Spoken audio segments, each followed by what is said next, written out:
The chick flick, which my wife Kathy and I had been watching for the last 2 hours, was finally over. I had had one too many beers, but she seemed to appreciate it as I sat with her. I don't get it, John. How can a husband be so stubborn as to not understand and forgive his wife for such a small indiscretion? What the hell do you mean? It wasn't a small thing. She cheated on him, for God's sake. Any wife who cheats on her husband deserves any punishment. It's unacceptable in any situation. That's terribly harsh, John. A loving husband would be more flexible than that. He would realize that just because she strayed doesn't mean she doesn't love him. It means her feelings for him are less than they should be. A wife who cheats on her husband is actually saying she doesn't respect him and has no qualms about demeaning him, even if it's not to his face. In her eyes, he is less of a man regardless. What if that is not her intention? It doesn't matter what her intention is, Kathy. What matters is that she did it, and the result is inevitable. That's a lie, John. I can't believe you are so old-fashioned. All these things can be discussed and resolved. There is never a need for revenge on the part of husbands. That only applies when the wife confesses the cheating before she is discovered by the husband. If he finds out before she tells him, she is doomed.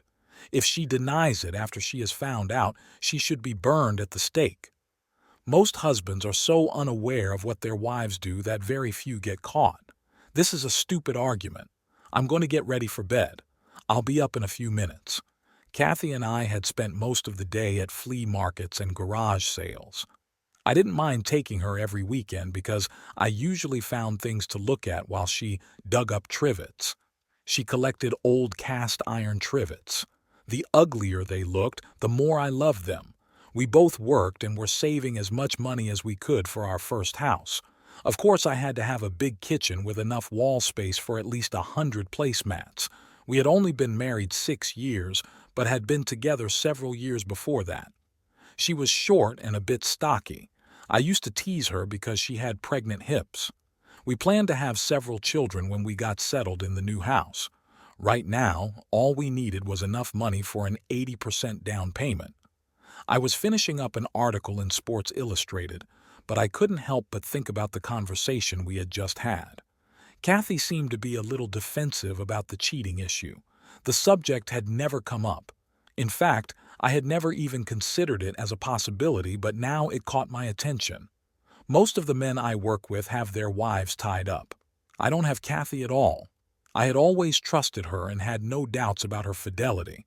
I had never considered cheating on her and hoped she felt the same way about me. In any case, I decided that a little snooping would not be inappropriate. I was sure I wouldn't find anything, but just to be sure, I would look. I worked from 6 to 4, and Kathy from 8 to 6. That gave me a little time to do some digging. I got off work around 9 o'clock the next morning and stopped by the apartment. I didn't know what I was looking for, but it was starting to sound like fun, some kind of secret treasure hunt. I didn't get a chance to start because I noticed a strange, sweet smell as soon as I walked in the door. It was air freshener and lots of it. I started sniffing around, trying to figure out what was going on. I ended up at the fireplace in the living room. Kathy must have burned something in the fireplace and was trying to mask the burning smell with air freshener. The bottom of the fireplace was clean and looked freshly swept. The black soot on the bricks was still wet. If she had burned something and cleaned it up, the residue had to be somewhere. I figured if she was smart, she'd take it to work. She wasn't smart. There was a plastic garbage can in the garage wastebasket. I spread newspapers on the kitchen table and emptied the bag. Most of it was black ash, but there were small scraps of paper and some photographs interspersed. I'd like to say that I managed to turn some of the debris into something legible, but I didn't.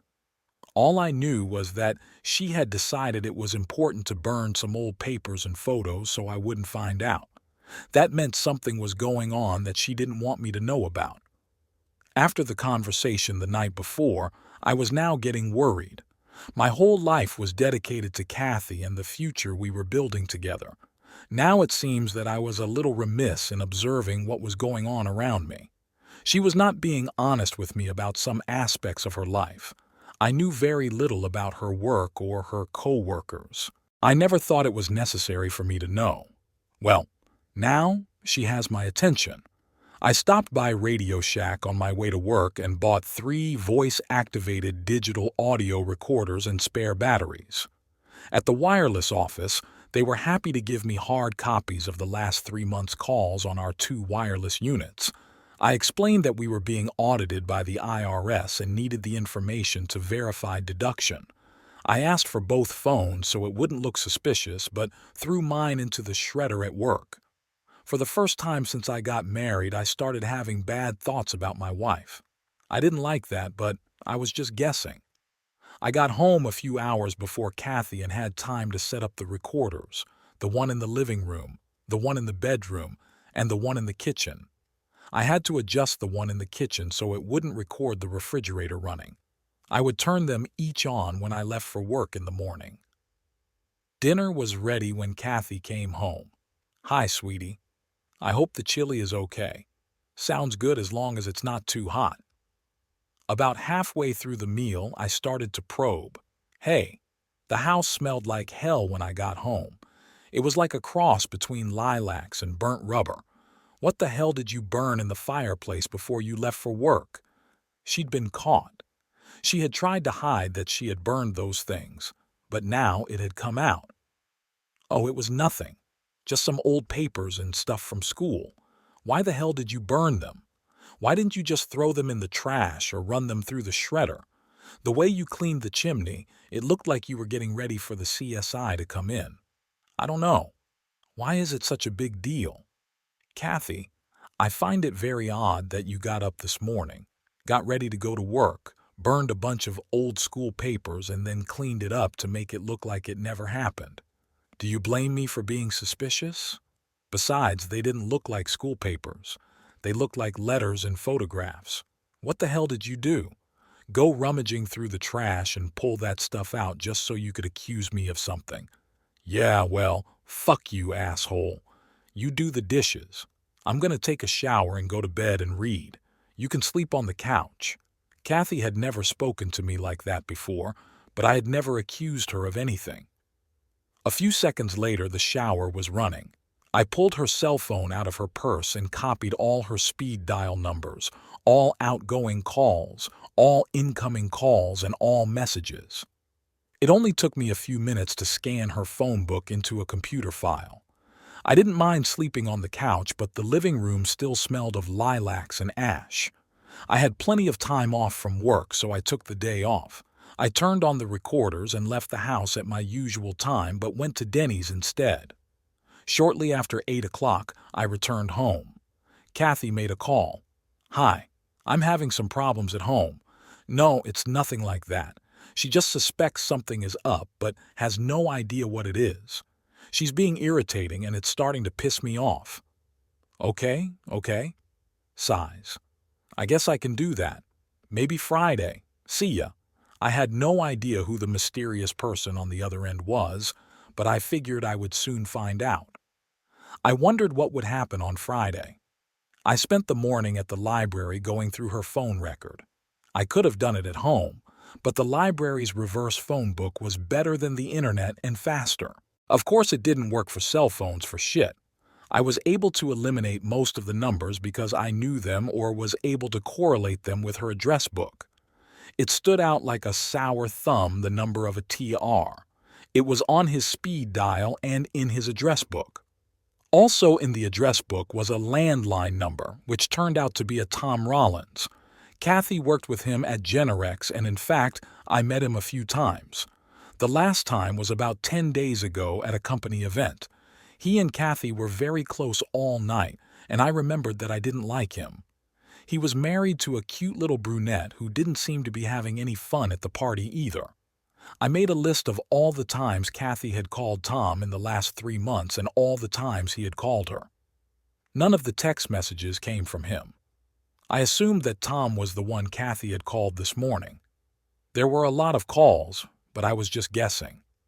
After making a couple of copies of the phone list, I stopped by Tom Rollins' house. I figured I had nothing to lose, so I knocked on the door. "John Connor, I was hoping I could talk to you. Come in." Damn, it was an unexpected surprise. "I'm sorry. I'm at a disadvantage here. I know you're married to Tom, but I don't think we've met. My name is Sylvia, but everyone calls me Sly." She held out her hand and I shook it out of politeness. "John, what I need to talk to you about is the affair your wife and my husband are having." Wow, it hit me in the face again. I wasn't expecting that either. She seems to know a lot more than I do. "I'm filing for divorce from Tom, and I'm naming Kathy in the suit. I have a lot of documentation to support it and would like to assist in several things. Sylvia, I don't mean to give you a hard time about this, but the truth is I just found out yesterday. I have no information to help you. The only thing I have right now is some phone records. Let me see. Let me see." She was really anxious about what little I had. I gave her one of the copies I had and told her she could have it. Sylvia started going through the phone records like an IRS auditor. She made notations in the records and checked the information against the documents she had. She was smiling, and I thought she would burst out laughing at any moment. The more he worked, the more feverish he seemed to get. I finally stepped in. "Is there any information you can share with me?" "Of course. I'm willing to give you everything I have. Here, this is what I've gathered the last 2 weeks." She handed me 3 motel receipts. They indicated the date, time, and of course, the name of the motel. All 3 were different. All 3 were paid in cash. The donkey doesn't realize that every night when he goes to sleep, I go through his pockets. I take the receipts and he doesn't even notice they're missing. He lives in his own world. I'm invisible to him. He seemed to get angrier and angrier as we talked. I started to get a little worried for my safety. I hoped he wouldn't get mad at me for being Kathy's husband. The veins were popping in his neck like a wrestler on TV.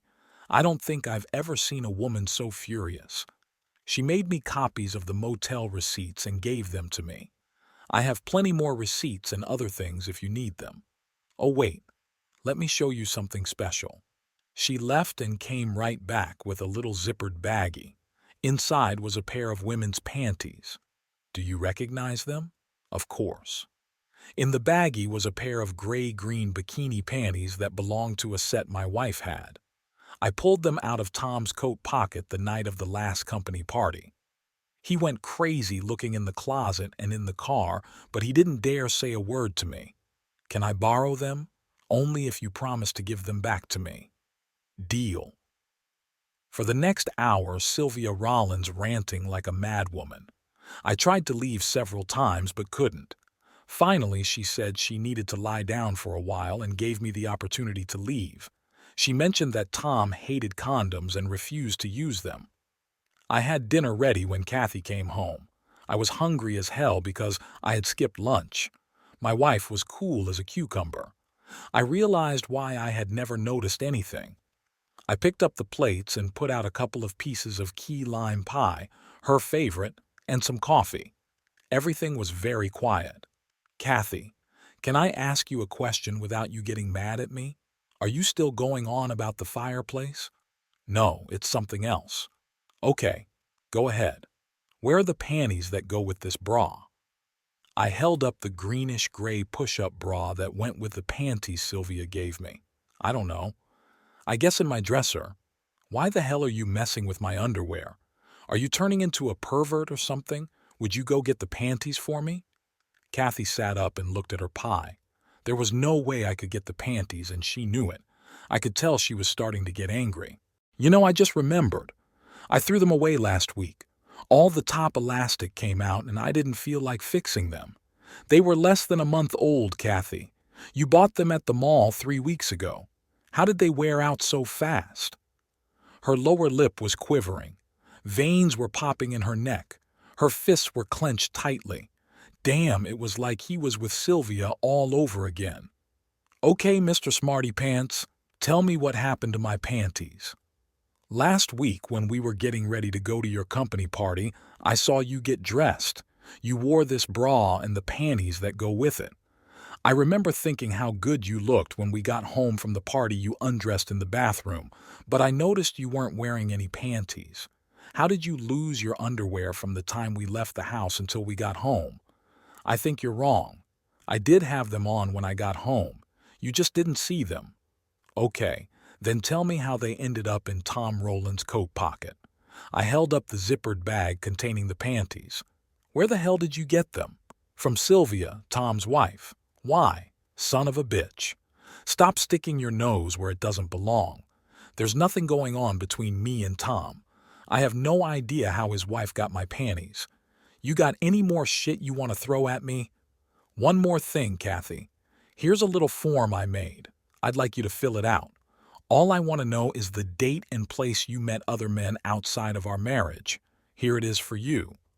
As Kathy watched, I filled in the name of the motel and the date she and Tom last met. On the next line, I just put Tom's name and the name of the motel. On the next line, I just put in the date. Fill that in for me, Kathy, and then we'll talk some more. I knew the information I had entered on the form was correct. Kathy just stared at the paper and didn't move or say anything. Oh yes, one more thing, I said, raising my voice. I'm a little pissed that you and Tom didn't bother to use any kind of protection. It sucks that you cheated on me, but it's worse that you didn't even have the decency to use a condom. You had no qualms about bringing home some kind of disease to me. That really sucks. Did either of them bother to use protection, or was it just Tom who didn't? Hell, no. It was just Tom. He was the only one who didn't use anything. There was a great silence in the room. I hadn't expected that outburst, and I don't think Kathy thought about what she was saying until it was too late. In her anger, she inadvertently hinted that she had had affairs with other boys besides Tom. I was just guessing. With one swipe, Kathy cleared half the table and ran out of the kitchen. I heard the bedroom door close in a soft cry. I spent the night in a motel. I called in sick to work and said I'd be gone for a few days. I returned Sylvia's panties as promised. She didn't say anything and seemed very depressed this time. I didn't press her and left as soon as I could. I found a small motel that rented rooms with kitchens by the week. Kathy wasn't there when I stopped by, so I went in and grabbed as many things as I could. I grabbed silverware, dishes, and some pans. It took me about an hour to set up my new kingdom. I couldn't help but think that a week ago I had no idea something like this was going to happen. I started to walk out to the car when I saw Tom Rollins about 5 units down. He was carrying bags and boxes of stuff into the room. I had to chuckle to myself. The son of a bitch was doing the same thing I was doing. Either Sylvia kicked him out or he got fed up and left. It didn't matter. The result was the same. Just then, Kathy's car arrived. She didn't see me or notice my car. They talked a bit and then went into the room. After about 10 minutes, I decided it would be a good time to go to the house and get the rest of my things. I was sure they would be busy for at least an hour. I packed everything I could into the Honda. I took the computer, the cameras, the portable TV, all my CDs, and even took my George Foreman. I was unhooking the answering machine when there was a knock at the door. Mr. Connor? There were 2 policemen at the door. Yes. Are you Kathy Connor's husband? Yes. Is she all right? Did something happen? I'm sorry to have to tell you this, sir, but your wife is dead. No, you're wrong. I just saw her about 2 hours ago and she was fine. Where did you see her? She was at the Desca Motel on Penn Avenue with Tom Rollins. Mr. Rollins is dead too. How? They were shot. Look, I've been here the last 2 hours and I don't even have a gun. There's no way. Take it easy, Mr. Connor. Take it easy. We've got the shooter. Mrs. Rollins shot them both as they were coming out of their room. She emptied her gun into them and then called 911. She was sitting by the bedroom door crying when we arrived. Are you going to be okay, or do you need someone to stay with you? No, I'll be fine. Thank you. Would either of you like to buy a placemat? A week ago, everything was fine.